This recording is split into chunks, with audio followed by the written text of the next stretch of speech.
Congressman Andy Kim's turn. The lifelong New Jersey resident is hoping to punch his ticket to the U.S. Senate on Tuesday. And in tonight's Race to November, we got a chance to play a sport with him that's currently the fastest growing sport in America, pickleball.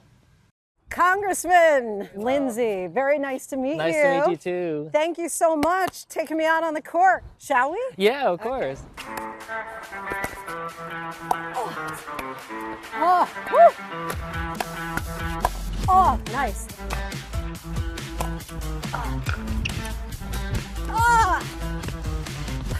Despite all the racket of election season, Congressman Andy Kim 2-0 is keeping his eye on the ball. Not only a fierce competitor on the campaign trail, but on the pickleball court. I got to blame the basket on that. Coming up with excuses. I had no idea that you're co-chair of the pickleball. That doesn't mean I'm good, though. I was hoping that we can get people to play with each other and get to know each other. Yeah, we're running for Senate. Yeah, that's right. Good to see y'all. Anything we can do to kind of break down some of the toxicity. Which we all need. His message to the residents of New Jersey, he's ready to serve. A native of the Garden State and first-generation Korean-American, Congressman Kim has his sights set on becoming a senator. He says it was in this state 50 years ago where his family found they could achieve the American dream after his parents migrated to America. We're going to hopefully celebrate our 50th anniversary in this country as a family by me becoming a U.S. Senator. I'll be the first Korean-American ever in the 120 years that Koreans have been in America. We feel that sense of opportunity over the last 50 years, but I'm doing this work because I'm worried about the next 50 years. Hopefulness and optimism in our country is radically different than it was when I was growing up. Yeah. I don't want that for my kids. So, University of Chicago, you're a Rhodes Scholar, you worked as a national security aide for both Bush and Obama. But at what point do you remember the moment where you said, this is a way I could actually make a difference? Yeah, well, I was a sophomore in college when 9/11 happened, and I felt the need to serve the country. And who would have ever thought that pickleball is a way to help work across party lines? Are there times that maybe there's a contentious relationship or conversation across the aisle and say, hey, let's go hit some balls on the pickleball court? It's getting less and less that way, but I think we could use a lot more of that. His biggest opponent? We're the third or fourth largest contributor. Businessman Curtis Bashaw, a Republican who's also vying to become the next senator of New Jersey. I'm curious what your reaction was when there were the baseless claims that you were wearing the colors of North Korea on a tie, but then Curtis Bashaw defended you. That's something that we should all stand up for. We may have differences of opinions on ideas, but that doesn't mean that we can't be respectful for one another. Unfortunately, so much of our politics have gotten out of control. Sadly, it's not the first time in my life that I've been accused of, because I'm Asian American, of having loyalties to other countries. And I have every bit as much right to run for the U.S. Senate, to be somebody who is working on behalf of America. And you would be the first Korean American to ever be a sitting U.S. Senator. Yeah. How do you feel about that? It's kind of surreal, you know. I didn't set out to break barriers, but I do hopefully look forward to the time when I am no longer unique. Like, my story is not just a Korean American story or an Asian American story. It is fundamentally an American story. You actually represent an area that voted for Donald Trump twice, and yet that same area where you were born and raised, now serve, actually voted for you in 2018, 2020, 2022. In 2020, I was one of only 7 Democrats in the entire nation to win a district that Trump won. I think it gives me a sense that we can build a politics that brings us together rather than divides us. Earlier this year, a jury convicted Senator Bob Menendez on federal bribery charges, leaving his seat up for grabs. Do you think that his actions have permanently harmed the Democratic Party in the state of New Jersey? It harms, in general, people's perceptions of politics in New Jersey.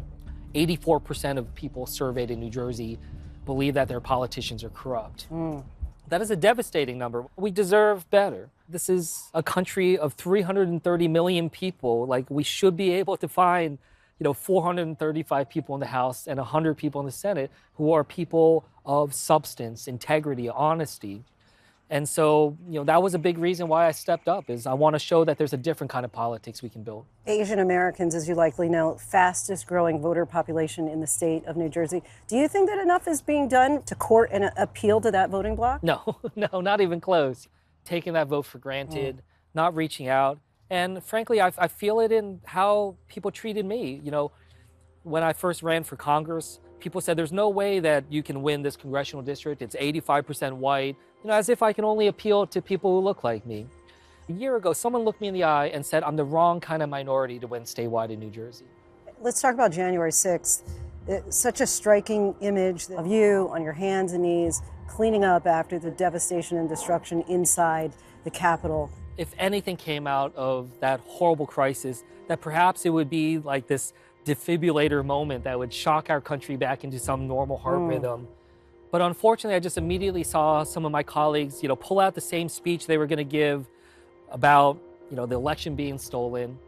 And I just got so frustrated. I left the House chamber. I started walking through the Capitol for the first time since we were let back in. And I remember I got to the rotunda and my heart broke. I mean, that is, in my opinion, the most beautiful room in America, the most beautiful room in the most beautiful building.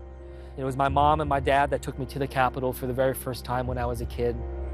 And I remember how much they loved it. I remember the smile on their face that they got to show me this incredible building of this country that took in 2 young Koreans that were born at the end of the Korean War into poverty and gave them opportunities here in this country. And I was taught to love and respect that building, to love and respect this democracy. How concerned are you that we could have a repeat of another January 6th in this country? Yeah, I worry about it. I don't necessarily think it'll be the same form. But his focus right now is on the future. Look how tall you are now.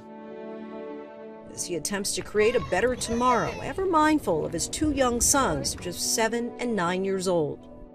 My older son in class, they were asking the kids to say, what do your parents do? And when it came to my son, he said, my dad tries to help people. Oh, that's great. And I thought that was really sweet, that he had somehow deduced the essence of public service. And I hope to set an example for him. I think too much of our politics have gotten so theatrical. It's just performative governance. And as a result, it's about like followers on social media, likes, cable news hits, rather than passing good legislation.